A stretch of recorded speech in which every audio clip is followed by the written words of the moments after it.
हमारे यहाँ चार शंकराचार्यों की बात होती है। जब समाज को झूठ बोलने और झूठ सुनने की बीमारी हो जाती है, जब समाज को हर बात के लिए अनुमोदन की मजबूरी हो जाती, किसी से अनुमोदन मिल जाए कि हम ईमानदार हैं, किसी से अनुमोदन मिल जाए हम बहुत अच्छे हैं, तब समझ लीजिए कि समाज सड़ने लगा है।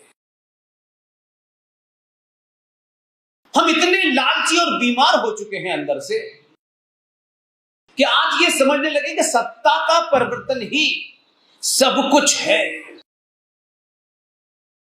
सत्ता बहुत छोटी सी है, बहुत छोटी सी सत्ता, और सत्ता के परिवर्तन के लिए 5 साल में एक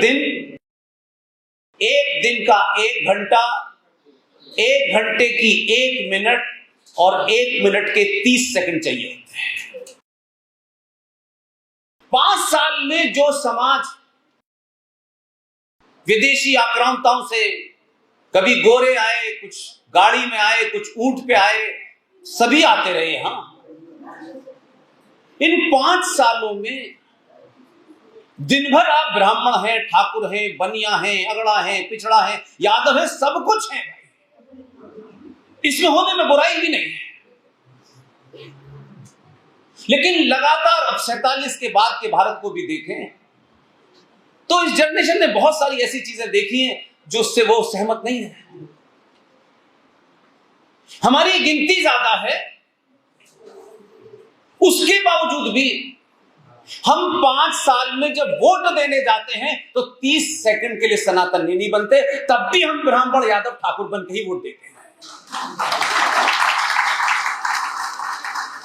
और इसमें कोई पैसे नहीं लगने, इसमें कोई ज्ञान नहीं है। भाई ठीक है, आपको यादव में शादी करनी है, ब्राह्मण में शादी करनी है, जो भी करना है वो आपका निजी मामला है, उसमें स्टेट को कोई दखल नहीं देना चाहिए। लेकिन जब 5 साल में 30 सेकंड के लिए हिंदू नहीं बने तो फिर हिंदू होने का ढिंडोरा क्यों पीटे?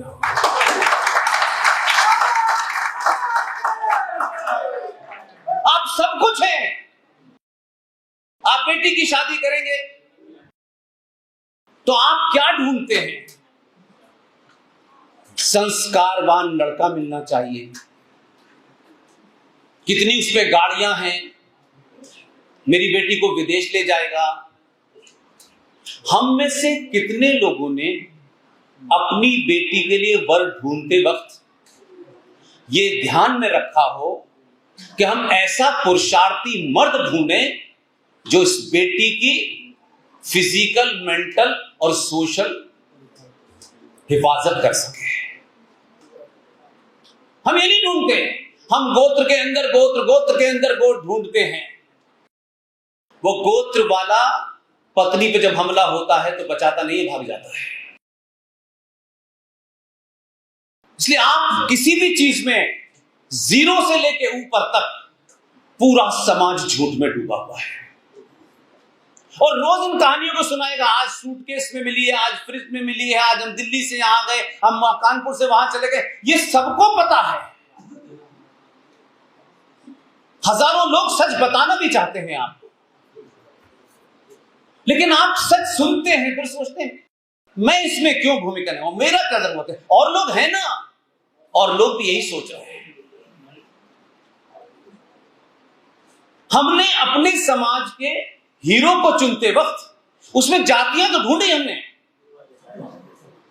हीरो चुनते वक्त ये नहीं ढूंढा कि ये वर्तमान परिस्थिति में, इतने भी संक्रमण काल में इसकी जाति क्या है, ये क्या खाता है, क्या पीता है, इससे कोई मतलब नहीं है। वर्तमान परिस्थिति में अगर ये शत्रु को चुनौती देते हुए कुछ समस्याओं को समाप्त करने की हिम्मत पैदा कर रहा है तो थोड़ी देर के लिए उसके साथ खड़े हो जाएं।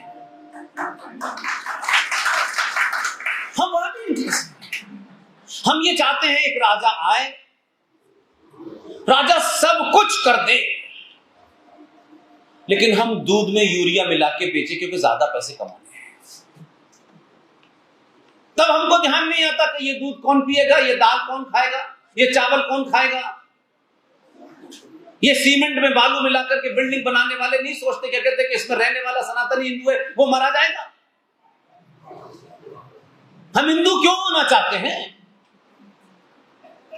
कि अब आपके सामने रास्ता नहीं बचा, आप सब कुछ हो गए हैं। जो सच है उसके साथ नहीं खड़ा होना चाहते आप, उससे भी दाएं बाएं बचना चाहते हैं। जो काम मंदिर में बैठे हुए पंडित जी का था वो भी नहीं करना चाहते हैं।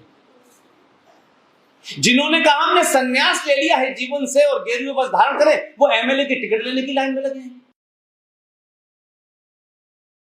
इतने सारे हमारे यहां साधु संत हैं, हजारों लाखों की गिनती में होंगे।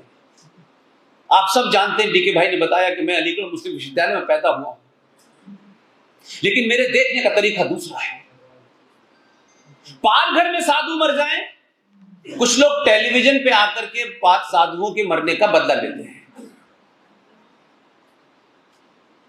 जिनके पास समाज की कोई जिम्मेदारी नहीं है, सिर्फ संन्यास लेने के बाद उन्हें कुछ सच बोलने की जिम्मेदारी है, वो भी झूठ बोलने पे तुले हुए हैं। अभी कुंभ होने वाला है, मैंने सुना है। कुंभ में इस बात के लिए झगड़ा होता है और तलवारें निकलती हैं कि पहले कौन सा गुट आएगा, इस पे तलवारें निकलती हैं। ये तलवारें और समय पे क्यों नहीं निकलती? इसलिए सबसे बड़ी चुनौती सनातनी हिंदू के साथ है कि वो सच बोलने से डरने लगा है। और हम में से मैं कम से कम कोई ऐसी बात नहीं कहने वाला कि आपको ये करना है। आप एक बार अपने मन में सच बोलिए और जो बोल रहे हैं उसे दोहराइए। सुबह से शाम तक ये ज्ञान बांटा जाता है कि मृत्यु निश्चित है? मृत्यु निश्चित है कि नहीं है? बोलिए हाँ या ना। निश्चित है ना, तो मरने से डर क्यों लगता है? अगर मृत्यु आनी है तो कहां आएगी, कैसे आएगी, इसकी चिंता नहीं करनी, और मरना है तो फिर जीना सीखो। ये मर मर के जी रहे हैं, यहां से भाग गए, वहां समझौता हुआ, यहां बेटी दे दी है, वहां लड़का भाग गया है, वहां चले गए।